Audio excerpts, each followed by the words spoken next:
On April 7, 1982, a group of ordinary residents in a Washington, D.C. apartment building made a decision that would put them on a collision course with both Soviet intelligence and the FBI. What they discovered behind the door of apartment 4F would reveal just how little they understood about the world of espionage and force them to confront a question they had never considered. When your own government tells you to stop and you know something is dangerously wrong, what do you do? The answer would change everything. On the morning of February 13, 1982, Margaret Chen stood in the hallway of her apartment building at 1847 16th Street Northwest, staring at a door that prior to now had remained closed for over 6 months. The building, a 6-story brick structure built in 1957, housed 36 units, occupied primarily by mid-level government employees, journalists, and young professionals. Margaret, a research librarian at the Library of Congress, had lived in apartment 4B for 3 years, but apartment 4F, across the hall, had become an enigma. The tenant called himself David Thorne. He had moved in during July of 1981, paid 6 months of rent in advance with cash, and had been seen maybe a dozen times since. Always alone, always carrying a briefcase, always declining conversation. The building's superintendent, Frank Delgado, remembered that his application was processed without issue, and the management company approved him quickly. But something was wrong. Thomas Bradley in 4E heard odd mechanical sounds through the shared wall late at night, sounds that resembled fans or motors running on irregular schedules. Janet Kowalski in 5F complained her television reception had deteriorated dramatically since summer, with interference patterns her repair technician couldn't explain. Frank noticed the electrical meter for 4F registered consumption far higher than any comparable unit, usage that seemed impossible for an apartment that appeared empty most of the time. February of 1982 was a tense moment in the Cold War. Ronald Reagan had been president for just over a year, taking a harder line against the Soviet Union than his predecessor. The rhetoric between Washington and Moscow had been escalating steadily, and Soviet intelligence operations in the United States were expanding, though the full scope wouldn't become public for years.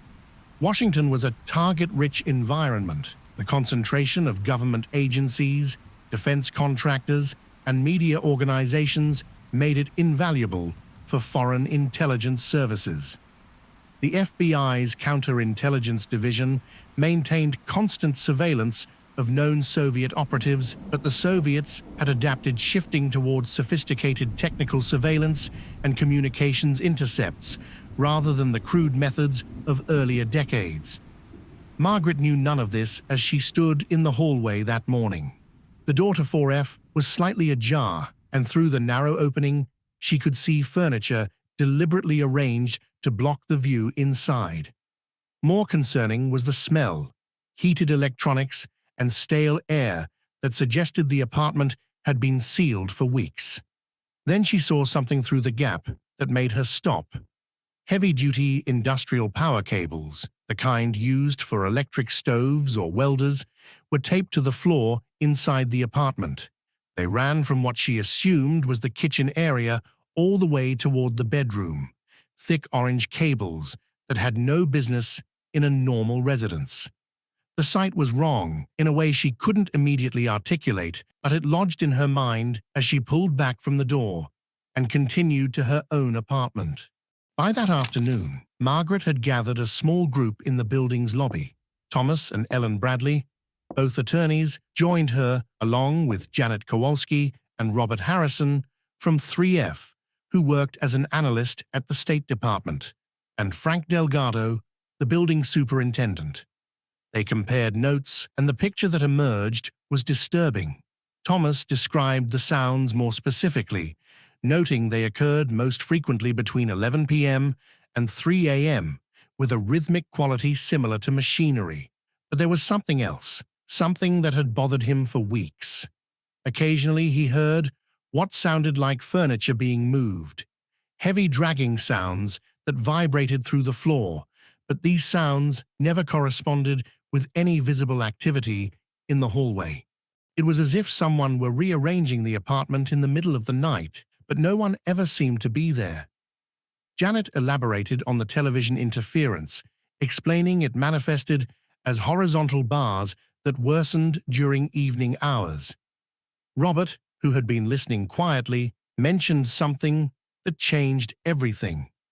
3 weeks earlier, on January 19th, he had seen David Thorne entering the building with another man, both carrying heavy equipment cases. Thorne had seemed startled, almost panicked, and hurried past without acknowledgement. Robert, who spent his days analyzing Soviet communications for the State Department, had noticed Thorne's companion wore a lapel pin he recognized as Soviet Cultural Organization insignia. Alone, it meant nothing, but combined with Thorne's reaction, it registered as unusual. Over the next 3 days, the residents quietly canvassed the building. Their concerns were widely shared. Dorothy Patterson in 2F reported strange clicking sounds on her phone, particularly during calls with her son who worked at the Pentagon. Michael Chen mentioned unfamiliar cars parked across the street for hours, always with clear views of the entrance. Carl Winters in 4D revealed he had once seen Thorne leaving at 2 a.m., carrying what appeared to be reels of magnetic tape. By February 16th, they had compiled a disturbing list. Apartment 4F exhibited all the characteristics of what Robert described as a potential surveillance post. Minimal human presence, high electrical consumption, unusual interference, suspicious visitors, and a tenant whose behavior suggested operational security. The question was what to do about it. Robert suggested the FBI. The Bureau had been increasingly focused on Soviet espionage following several high-profile arrests, and the Washington field office handled counterintelligence matters. On February 17th, Robert made the call. The call to the FBI yielded a polite response and no action.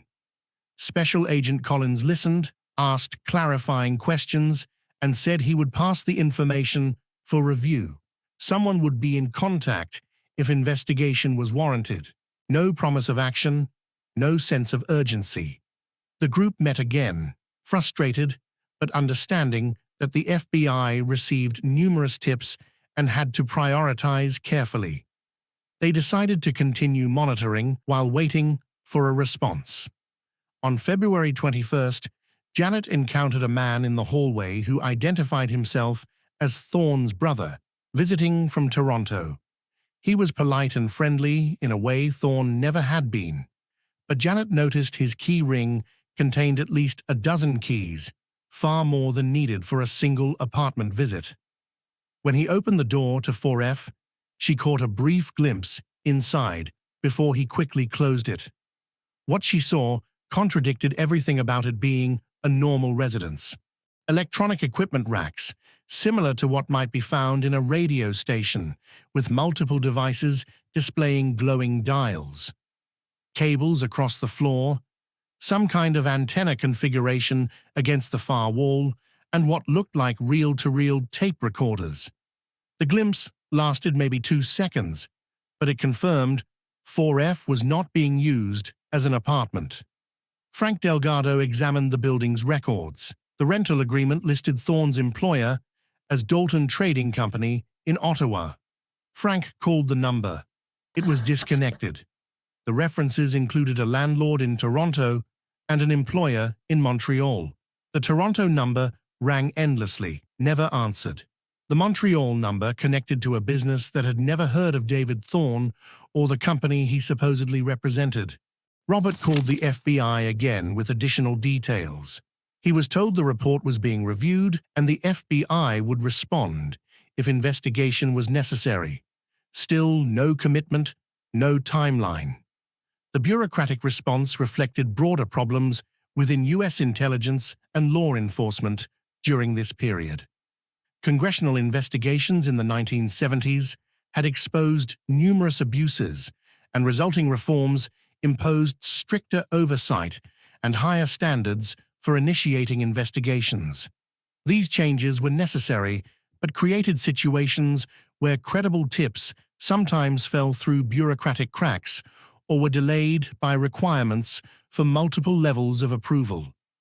The residents were caught in this gap. Their observations were detailed and credible. Robert's professional background lent additional weight, but without direct evidence of immediate threat, the case competed with dozens of other investigations for limited resources.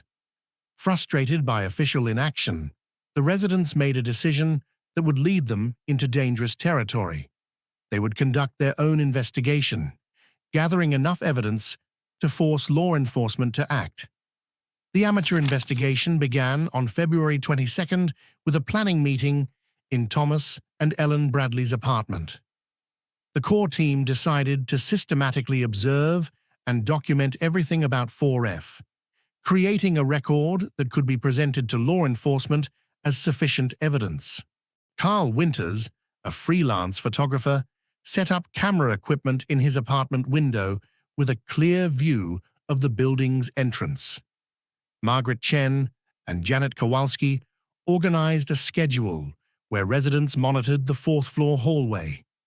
Michael Chen, an electrical engineer at a defense contractor, installed a spectrum analyzer in Janet's apartment to detect electromagnetic emissions. The first significant observation came on February 24th at 11:47 p.m. Thomas Bradley heard sounds from 4F more distinct than usual. Through the wall, he clearly heard voices, faint but definitely human speech, though words were indistinct. The voices continued for 20 minutes, accompanied by mechanical sounds like a tape recorder starting and stopping repeatedly. Robert Harrison recognized the significance immediately. The sounds were consistent with a signals intelligence operation, specifically the kind associated with intercepting and recording communications. The voices could have been intercepted phone conversations or radio transmissions being played back for analysis. Michael Chen's technical analysis supported this theory.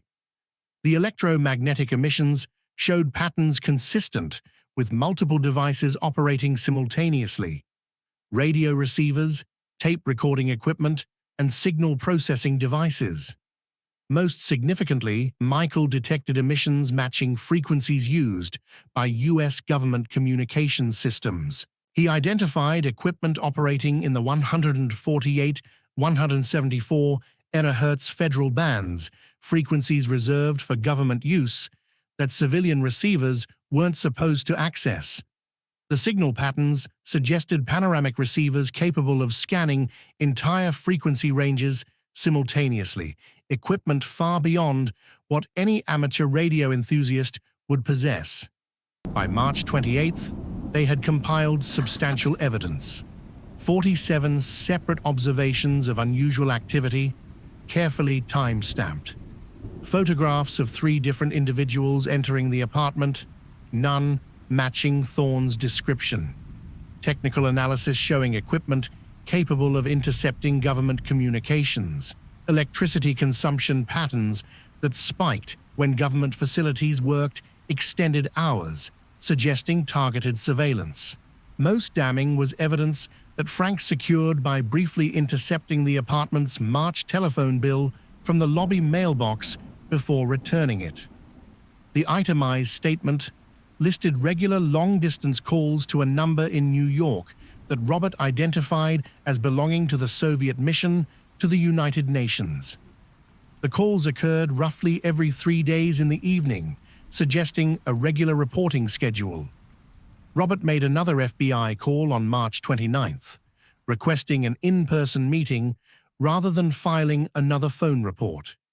He was told someone from the Washington field office would contact him to schedule an appointment. By March 31st, no contact had been made. The group met again that evening, and frustration had given way to determination. Several proposals were discussed: contact media outlets, approach other agencies, Or the most radical suggestion, enter apartment 4F themselves to document what was inside and confront law enforcement with evidence so compelling it couldn't be ignored. Frank pointed out that as building superintendent, he had legal access to all apartments for emergency purposes. Ellen Bradley strongly cautioned against this, explaining any evidence gathered through unauthorized entry would likely be inadmissible and could expose them to criminal liability. But Frank argued they weren't gathering evidence for prosecution. They were forcing a proper investigation. The debate continued for 2 hours. Eventually, they compromised. Wait 1 more week for the FBI to respond, and if no action had been taken by April 7th, they would reconsider direct entry. It was a decision born of frustration and civic duty, a decision that would soon put them in conflict with both Soviet intelligence and their own government's preferred methods. The week between March 31st and April 7th unfolded with increasing tension. The surveillance continued. Carl captured photographs of 4 more visitors, including one man who arrived in a car with New York plates. When Robert reported this to the FBI on April 5th, he received the same response. Information being reviewed, someone would be in contact, please be patient. Michael's technical monitoring revealed increased activity, with equipment operating at higher intensity and for longer periods. On April 4th, his analyzer detected brief, high-powered radio transmissions lasting only seconds, bursts of compressed data sent on high-frequency bands. The pattern was consistent with burst transmission technology, a method for sending intelligence reports that made the signals nearly impossible to intercept or triangulate. On April 6th, something happened that pushed them past their breaking point. Dorothy Patterson, the 72-year-old resident maintaining their logbook, received a phone call from an unknown man with an Eastern European accent. He didn't threaten her directly, but made clear he was aware of their activities, mentioning specifically that older residents should be careful involving themselves in matters they didn't understand and that accidents could happen to anyone. The call lasted less than a minute, but the implication was unmistakable. Dorothy, shaken but angry, reported it to the group immediately. Several residents had seen unfamiliar men in the building over recent days, individuals who claimed to be visiting other tenants but whose presence felt wrong. The realization they might be under surveillance themselves transformed the situation from abstract investigation to something immediate and personal. The group convened an emergency meeting that evening. Robert reported he had made one final FBI attempt, this time calling the Soviet counterintelligence section directly. He spoke with Special Agent James Mitchell, who seemed familiar with the case and confirmed the FBI was aware of 4F and conducting its own investigation. Mitchell asked Robert to cease amateur surveillance efforts, explaining civilian involvement could compromise their operation. When Robert pressed him about the delay, Mitchell's response was carefully worded. The Bureau wasn't just watching an apartment, he explained. They were tracking a network. Moving too quickly on 4F could spook other elements they were trying to identify. They were waiting for something, or someone, though Mitchell wouldn't specify what.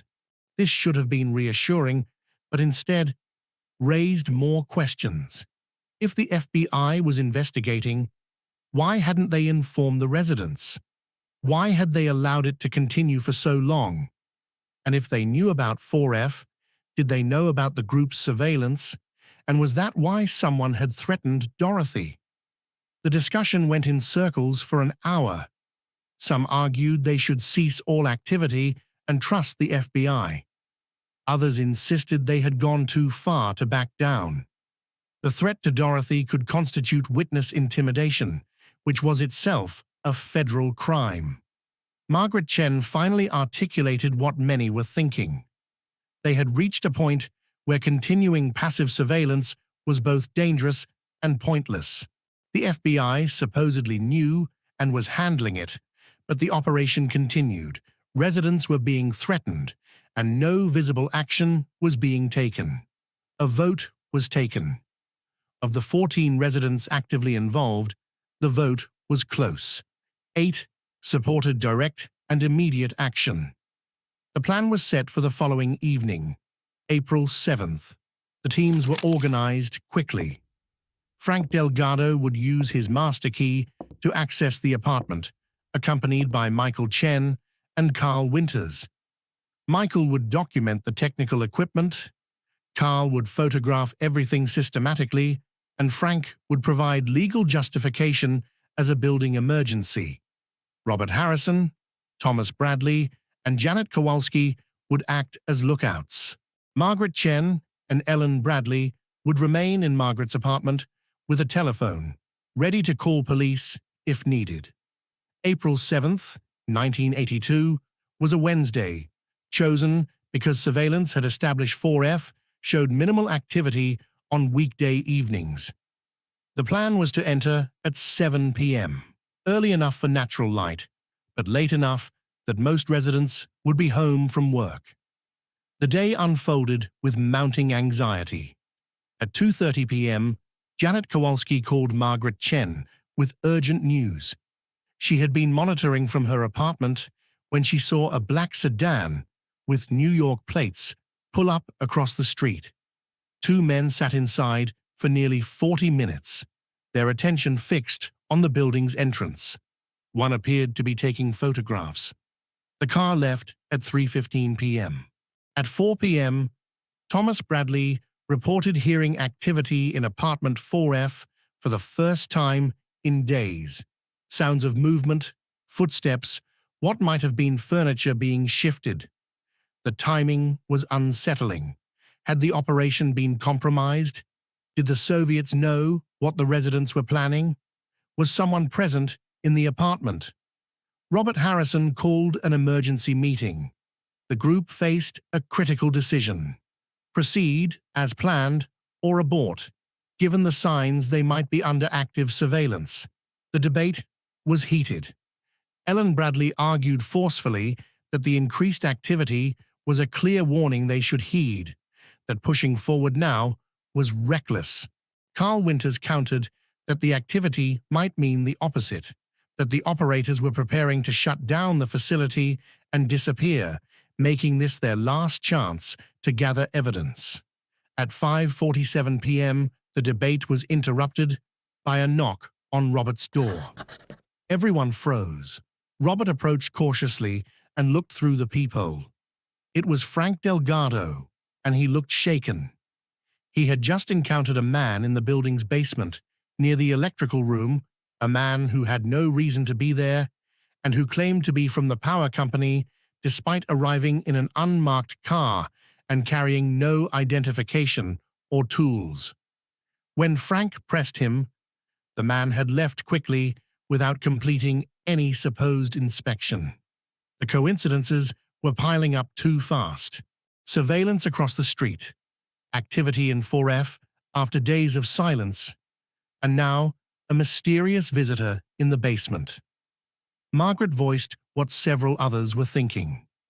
Perhaps they should contact the FBI one more time, explain the situation, and let the professionals handle it, even if it meant more delays. But Robert Harrison had made up his mind. He told the group that he would proceed alone if necessary, that the combination of increased activity and surveillance suggested the operation was reaching some kind of critical phase, and that waiting any longer might mean missing their only opportunity. One by one, the others recommitted. They had come too far to turn back now. By 6:30 p.m., team members were in position, though the atmosphere was markedly different from what they had anticipated that morning. Every sound in the hallway seemed amplified, every shadow suspicious. Frank had prepared a story about electrical problems requiring emergency inspection of all fourth-floor units, but his hands trembled slightly as he sorted through his keys. Michael and Carl arrived separately, carrying equipment in ordinary-looking bags, both acutely aware of the black sedan that had been watching the building hours earlier. At 6:45 p.m., Robert made one final FBI call, reaching Agent Mitchell directly and explaining that new evidence had emerged, requiring immediate attention. Robert described the threatening phone call, increased satellite activity, and the surveillance they had observed that afternoon. There was a pause on the line, longer than before. When Mitchell spoke again, his tone had changed. He asked Robert where he was right now and whether any residents were planning to take any action tonight. Robert felt ice in his stomach. Mitchell knew. Somehow the FBI knew what they were planning. Mitchell's next words confirmed it. He strongly advised, in his official capacity as a federal agent, that no civilians should attempt to enter apartment 4F. The FBI was aware of the increased activity. The situation was being handled. Any interference at this point could compromise an active federal investigation and potentially endanger lives. Robert asked directly when the FBI planned to act. Mitchell said he couldn't discuss operational details, but stressed the importance of civilians standing down immediately. The operation in 4F was more complex than the residents understood, and what seemed like inaction was actually careful coordination. Robert hung up. It wasn't the answer he wanted, and it wasn't the answer he expected. The FBI's warning was specific, urgent, and had come at exactly the moment the residents were preparing to act. At 6:52 p.m., Robert gathered the lookouts in the hallway and explained the FBI's warning. Janet wanted to abort immediately. Thomas was uncertain, but Frank, who had been standing near the door of 4F, reported something that made the decision for them. He could hear voices inside the apartment, speaking rapidly in what sounded like Russian, and the sounds of equipment being moved. If the Soviets were clearing out, they had minutes, not hours. At 6:55 p.m., with full knowledge that they were defying a federal agent's direct warning, Robert gave the signal to proceed. Frank Delgado inserted his master key into the lock of apartment 4F. The mechanism turned smoothly, and the door opened inward without resistance. Michael Chen and Carl Winters followed him inside, and what they saw in the next 30 seconds would validate every suspicion the residents had developed over the previous month. The apartment was not an apartment at all, and it was completely empty of people. Every piece of traditional furniture had been removed or pushed against the walls. In the main room, 6 equipment racks stood in 2 rows, each filled with electronic devices that hummed and clicked with mechanical precision. Reel-to-reel tape recorders, at least 8 of them, were mounted in the racks, some running, some stopped, their large spools visible behind clear plastic covers. Radio receivers occupied an entire rack, their dials glowing amber and green, tuned to various frequencies. Signal processors and amplifiers filled another rack, their meters flickering as they monitored incoming transmissions.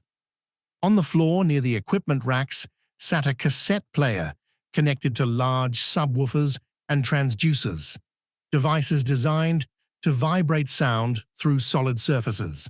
The tape inside was playing a loop, but it wasn't just voices. It was what intelligence professionals would later describe as a lived-in loop, a carefully engineered recording that included footsteps at various weights and paces, drawers opening and closing, chairs scraping across floors, and occasional conversation fragments. The transducers transferred these sounds directly into the building's structure, making residents in adjacent units and below feel vibrations consistent with normal human activity. It was sophisticated audio camouflage, designed to maintain the illusion of occupancy even when the apartment was empty. Carl immediately began photographing, his camera shutter clicking rapidly as he documented everything.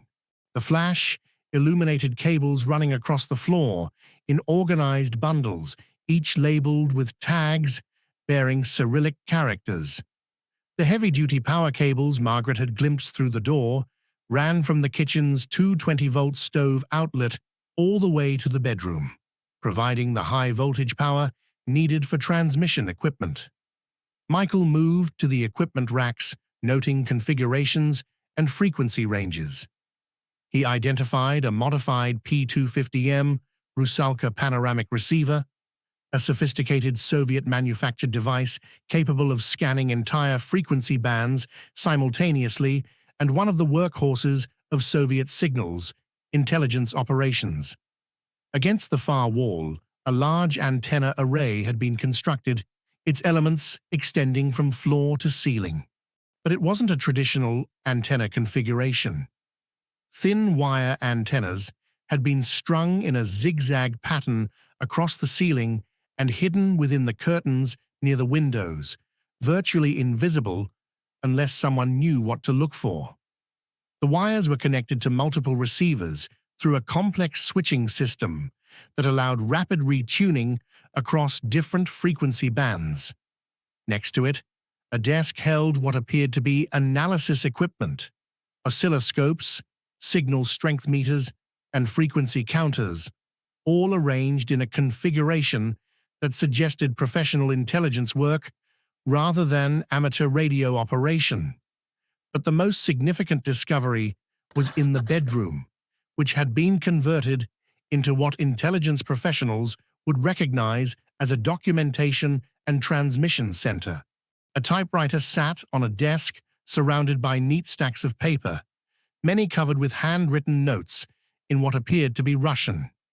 A microfiche reader occupied another corner, suggesting whoever operated this facility was also analyzing physical documents. And most damning of all, an R394km burst transmitter sat on a table near the window, its attached wire antenna carefully positioned.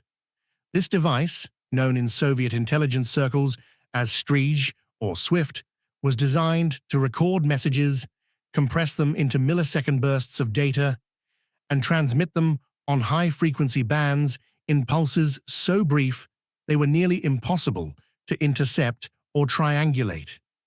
It represented some of the most sophisticated Soviet communications tradecraft available in 1982. Frank kept watch at the door, while Michael and Carl worked quickly.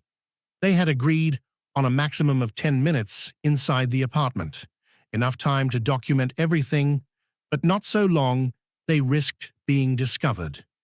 Carl shot 3 rolls of film, capturing wide views of the room, close-ups of specific equipment, and detail shots of labels and model numbers. Michael took notes on a small pad, recording technical specifications and configurations that would be meaningless to most people, but would tell intelligence analysts exactly what capabilities this listening post possessed. At the 8-minute mark, they heard something that made everyone freeze. Footsteps in the hallway. Frank signaled frantically, and Carl quickly collapsed his camera's flash unit while Michael stuffed his notepad into his pocket. They moved toward the door, ready to explain their presence if necessary. The footsteps passed by, continuing down the hallway toward another apartment. They waited 30 seconds, listening, and then Frank made the decision to exit. They had what they came for. Any additional time inside increased the risk exponentially. They left the apartment exactly as they had found it, carefully closing the door and ensuring the lock engaged properly. The entire operation had lasted 9 minutes and 43 seconds. They dispersed immediately, Carl heading to his apartment with the film, Michael returning to his unit to secure his notes, and Frank making a show of checking other apartments on the floor as if conducting the electrical inspection he had documented as justification. In Margaret Chen's apartment, the group reassembled 20 minutes later. Carl had already developed the first roll of film in his makeshift darkroom, and the images were laid out on Margaret's dining table. The evidence was irrefutable. Apartment 4F was a sophisticated Soviet signals intelligence facility equipped to intercept government communications, process and analyze the intercepted material, and transmit the results. The question now was what to do with this evidence. They had obtained it through illegal entry, which meant it might not be admissible in any legal proceeding, but they had also documented an active espionage operation that posed a genuine threat to national security.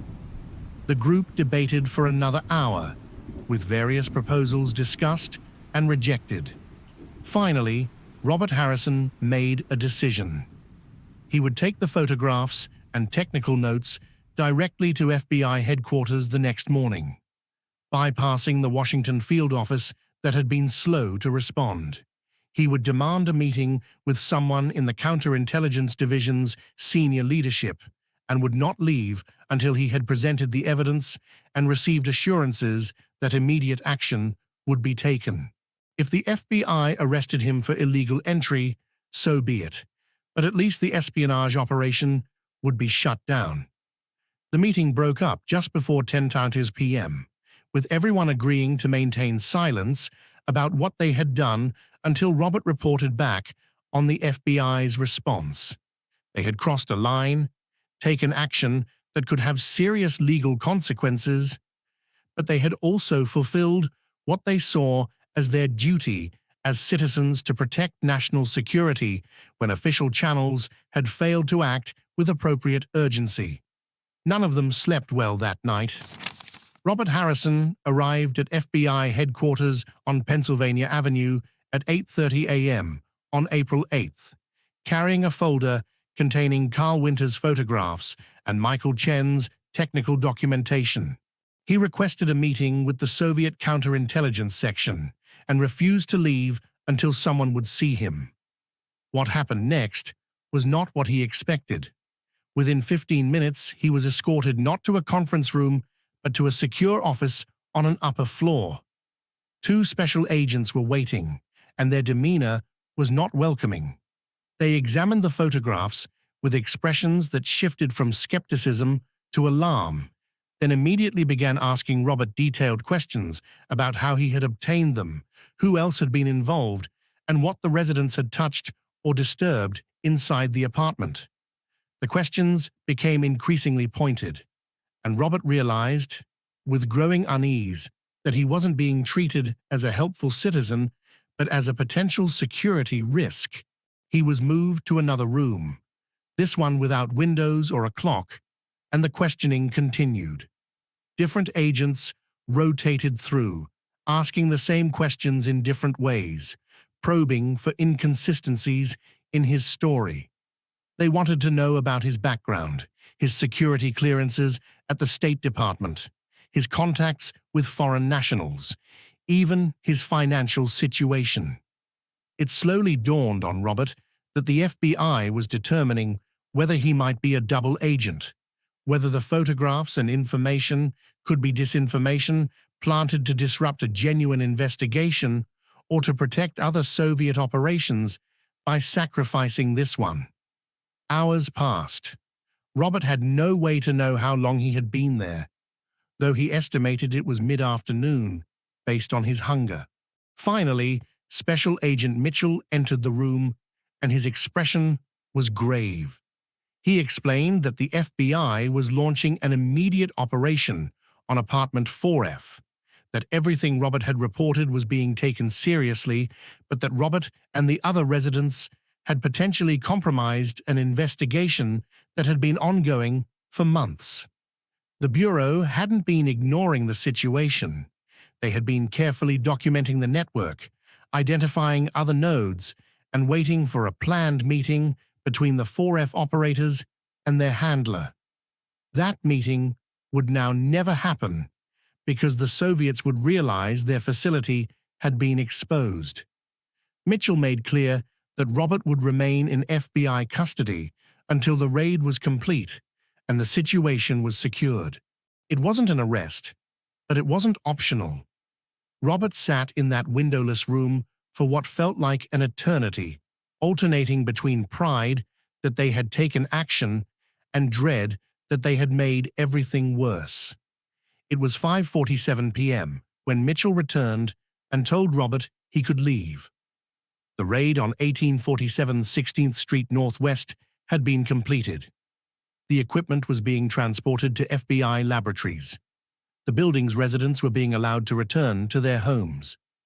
And Robert was being released with a strong warning about civilian interference in federal investigations. David Thorne was never found. A nationwide search produced no results, and it eventually became clear that David Thorne was a legend, an identity created by Soviet intelligence specifically for this operation. The real operators of the listening post had fled the country within 48 hours of the threatening phone call to Dorothy Patterson, apparently warned by their own surveillance that the residents' activities had become too aggressive and that American counterintelligence was likely closing in. The FBI would later determine that at least 3 Soviet intelligence officers had worked in apartment 4F in rotating shifts, arriving and departing at different times to maintain the appearance of a single reclusive tenant. The investigation that followed revealed the full scope of what had been occurring. The listening post had been targeting U.S. government communications using sophisticated interception equipment that could monitor both wired telephone lines and radio frequencies.